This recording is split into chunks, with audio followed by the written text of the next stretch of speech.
Margaret Kuhlman of soulastrology.com. The chart for this new moon shows the Sun and Moon very close to the South Node. And in Gemini, that suggests that our most important skill is communication, which very largely depends on listening rather than talking all the time. So Gemini is about the two sides of the brain communicating with each other. And in order to be creative, we need first to gather the information that's true, that's relevant.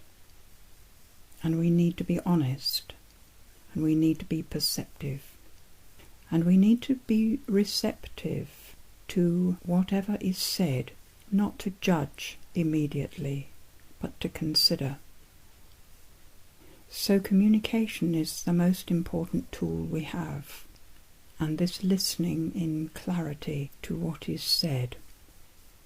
The planet that represents communicating energy is Mercury, and Mercury is together with Jupiter in Taurus, which suggests that the actual communication itself will be quite pragmatic, that we will be looking for workable solutions. It suggests there will be patience. We will be able to be patient when faced with material situations. Within those situations, it's quite possibly going to be the people that are more important than the practicalities, judging by that quincunx to Saturn, Saturn in Libra. And the people aspect of that is emphasized by the fact that Venus trines Saturn. Venus also in Gemini. So this is really about people communicating with each other. They're both retrograde, so it's very likely to be going back over old situations, old relationships, people from the past popping up into your life.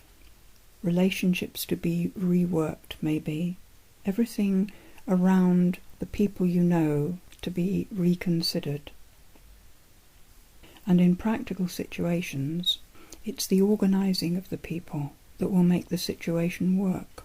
Organising in kindly ways, finding out how people feel, what they need, how they would like to work. And all of this will require patience that I think we will have. It's also quite possible that we will have engineered situations that require that kind of patience and that kind of organisation. Jupiter in Taurus, together with the Mercury, suggests there'll be a need for communicating about practical things. Venus has only just gone retrograde. It does it for about a month every 2 years. But this year, it will actually retrograde across the Sun. From our point of view, it'll be in between us and the Sun. Mostly, as it goes past the Sun backwards, it would be either slightly above or slightly below. But every 100 years or so, it passes across the Sun twice in a period of 8 years. So the last time it did it was 8 years ago. This is the second occasion, and it'll only ever happen once in a lifetime. So whatever it means, it feels important. It happens on the 5th, 6th of June, depending whereabouts in the world you are. And it'll be in the middle of Gemini, pretty much square to Mars in Virgo, at the same time as the Moon will be crossing Pluto and sextiling Chiron. My feeling about Venus between us and the Sun is that she flavours the Sun's electromagnetic waves of energy, or constant stream, however one visualises it, however it is on a scientific level, of course. But that she flavours it by being in the way, and being about the connections between people, the attracting force that draws people together, draws things together, draws ideas towards us, the attracting principle, love. It's as though that driving force from the sun that keeps us alive, that is our life perhaps, will be more clearly the force of love, that we will see that, feel it. Being at right angles to Mars suggests that we will need to focus on practical issues, that it'll be, the love will be brought about because of the need. So rather than just talking about it or listening to people who are in trouble, we actually find that we need to do something, Mars being in Virgo. The moon being over Pluto at the same time, it doesn't hang about, it'll be over Pluto as it were just for a few hours during that day, over Pluto in Capricorn. It's as though that time and the situation, any situation you find yourself in, has the potential for immense transformation of a healing nature with the sextile to Chiron. Pluto is about transformation because it destroys what is there, what has been there, obscuring the truth and obscuring the life force.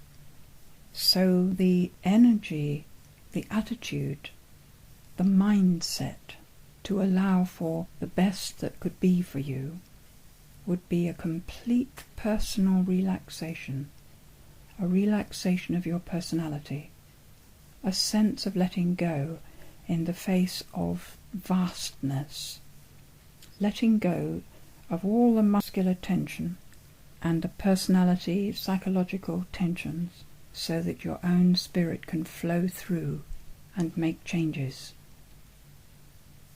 The only changes that can occur will be those that are ready and next on the path, but they could be ones that will make a great difference to your perspective on life.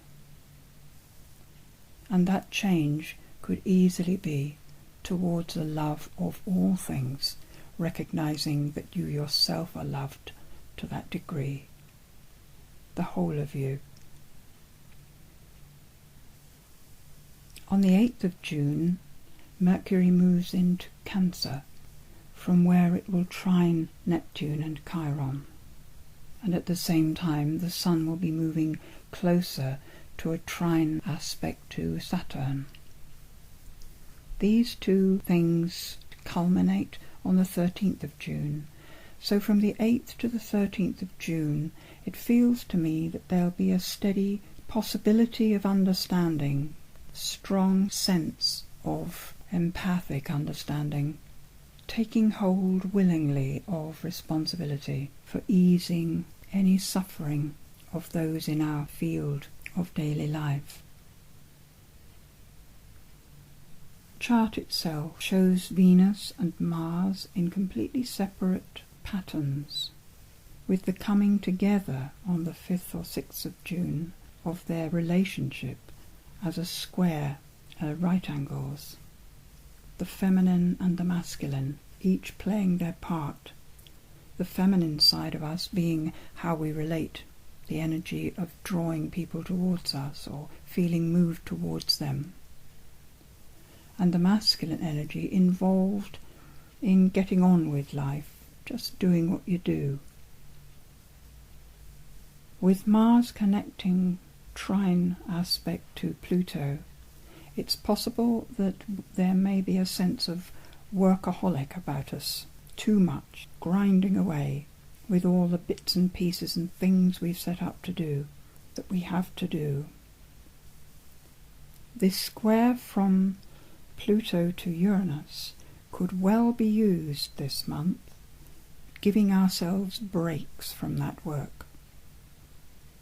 If we don't give ourselves breaks, mini holidays or holly hours, our nervous systems are going to complain, and those with weaker nervous systems could find yourselves flat on your back, exhausted, or the body creating some other ill to stop you in that energetic movement. It's a bit like an obsessional hamster on a wheel, or can be, and it doesn't have to be, because Virgo is, at best, very efficient in its use of energy and knows its boundaries really well. So let's use Mars in Virgo at its best and not let the pressure of importance, apparent importance, from Pluto push us beyond our healthful boundaries. First and foremost, of course, with love. Allowing love to flow through one's own system is essential before it can flow out in an unhindered way.